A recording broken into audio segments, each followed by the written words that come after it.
উর্মি সূর্যকে কলকাতায় ফেরার কথা বললে সূর্য বলে যে কলকাতায় ফিরবো, কিন্তু আমাকে তো বলে যেতে হবে। কাকে যেন বলে যেতে হবে?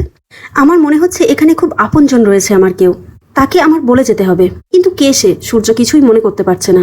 তখন দীপ বলে, যা মনে হয় দীপা ম্যামের কথা বলছে।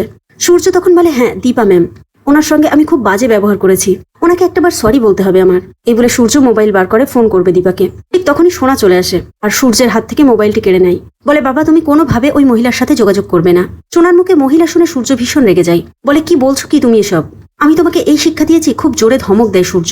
সোনা তখন সূর্যকে জড়িয়ে ধরে আর বলে, বাবা ওই মহিলা আমার কাছ থেকে সবকিছু কেড়ে নিয়েছে, এমনকি তোমাকেও কেড়ে নিয়েছে বাবা। আমাকে তোমার খুব প্রয়োজন। মেয়েকে জড়িয়ে ধরে সূর্য সান্ত্বনা দেয়। তারপর তারা কলকাতার উদ্দেশ্যে বেরিয়ে পড়ে। গাড়িতে ওঠার সময় সূর্য একটি মেয়েকে দেখে দৌড়ে যায় তার কাছে, আর দীপা দীপা বলে চিৎকার করতে থাকে। কাছে গিয়ে মেয়েটির দিকে অবাক হয়ে তাকিয়ে থাকে সূর্য। পিছনে উর্মি, জয় আর দীপ চলে আসে সূর্যকে ধরতে। সূর্য মেয়েটিকে সরি বলে, আমি ভেবেছিলাম আপনি দীপা। উর্মি সূর্যকে গাড়িতে যেতে বলে, কিন্তু সূর্য অবাক হয়ে তাকিয়ে রয়েছে রাস্তার দিকে। সূর্য কল্পনার জগতে চলে যায়। সে যেন তার চোখে দেখতে পাচ্ছে যে সে যেন দীপাকে নিয়ে গাড়িতে করে ঘুরে বেড়াচ্ছে। তারপর জয় এসে সূর্যকে নিয়ে যায়।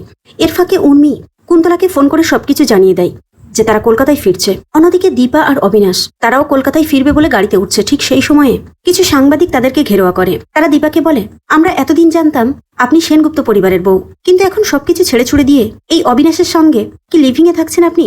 এটা শুনে অবিনাশ ভীষণ রেগে যায়। দীপা অবিনাশকে থামিয়ে দেয়। তারপর চুপচাপ তারা গাড়িতে উঠে চলে আসে কলকাতায়। কলকাতায় ফিরে তারা একটি হোটেলে ওঠে। অন্যদিকে উর্মিরা বাড়িতে ফিরে আসে। তাদেরকে দেখে সবাই খুশি হয়, কিন্তু প্রবীর যেন খুশি হতে পারছে না। সে উর্মিকে জিজ্ঞেস করে, বড় বৌমা কোথায়? বড় বৌমা তোমাদের সাথে আসেনি কেন? উর্মি তখন দীপা সম্পর্কে কিছু বাজে মন্তব্য করে। বলে, বাবা আপনার বড় বৌমা, সে তো দিব্যি নিজের লাইফ লিড করে ফেলেছে ওই অবিনাশের সাথে। দাদাইয়ের সামনে যখনই আসতো দিদি, তখন দাদাই অসুস্থ হয়ে যেত, আর সেই জন্যই তো আমাদের কলকাতায় ফেরা। কিন্তু প্রবীর কিছুই বিশ্বাস করতে পারছে না। তখন উর্মি বিশ্বাস করানোর জন্য দীপা আর অবিনাশ দুজন যে সাংবাদিকের সম্মুখীন হয়েছিল সেই ভিডিও ফুটেজটি উর্মি টিভিতে চালিয়ে দেয়। দীপা আর অবিনাশকে পাশাপাশি দেখে প্রবীরও বিশ্বাস করে নেয়। এদিকে দীপা হোটেলে ব্যাগপত্র রেখে সোজা চলে আসে সেনগুপ্ত বাড়িতে। তাকে যে সবকিছু ঠিক করতেই হবে। দীপাকে দেখে সবাই তো উত্তেজিত হয়ে যায়। সবাই দীপাকে কটু কথা শোনাচ্ছে। কাকিয়া দীপাকে বাড়ি থেকে বেরিয়ে যেতে বলে। সবার এমন খারাপ ব্যবহার দেখে দীপা প্রবীরের দিকে এগিয়ে যায় আর বলে, বাবা। প্রবীর তখন বলে, দীপা এতদিন আমি তোমার জন্যই পথ পানে চেয়েছিলাম। দীপা একটু অবাক হয়। বাবা আপনি আমাকে দীপা ডাকলেন? প্রবীর বলে, তো কি বলবো, বড় বৌমা বলবো। সেই মান তুমি কি রেখেছো আমাদের? তখন সোনা বেরিয়ে আসে। সোনা এসে বলে, তুমি আবার কেন এসেছো এখানে? তোমার জন্য আমরা শান্তিতে থাকতে পারছি না। তুমি এই বাড়িতে ফিরে এলে আমরা কেউ ভালো থাকবো না। কাল রাতে রুডির আত্মা এসেছিল। রুডি ভালো নেই, ওর আত্মা শান্তি পাচ্ছে না। এখন আমার একটাই কাজ, ওকে শান্তি দেওয়া। তাই তোমাকে এই বাড়িতে আমি আর কখনো ঢুকতে দেব না। দীপা একটু চুপ থেকে বলে, রুডি এসেছিল? রুডির আত্মা? মানুষ মারা গেলে তার আত্মা কখনো আসতে পারে? তাহলে তো আমাদের মা অনেক আগেই ফিরে আসতেন আর সবকিছু ঠিক করে দিতেন। সোনা বলে, আমি কিচ্ছু শুনতে চাই না, বেরিয়ে যাও তুমি এই বাড়ি থেকে। এই বলে দীপাকে ধাক্কা মেরে বের করে দিতে যায়। ঠিক তখন সূর্য চলে আসে। দীপার সামনে গিয়ে দাঁড়ায় সূর্য। দীপাকে সরি বলে সূর্য।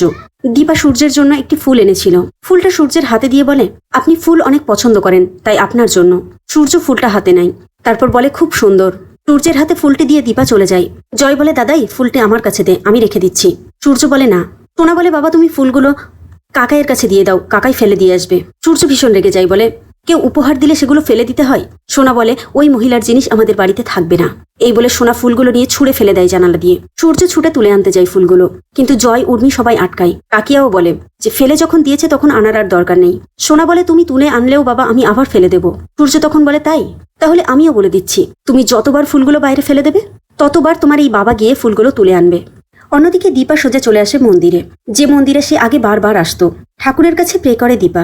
সবকিছু যেন আগের মতো ঠিক হয়ে যায়।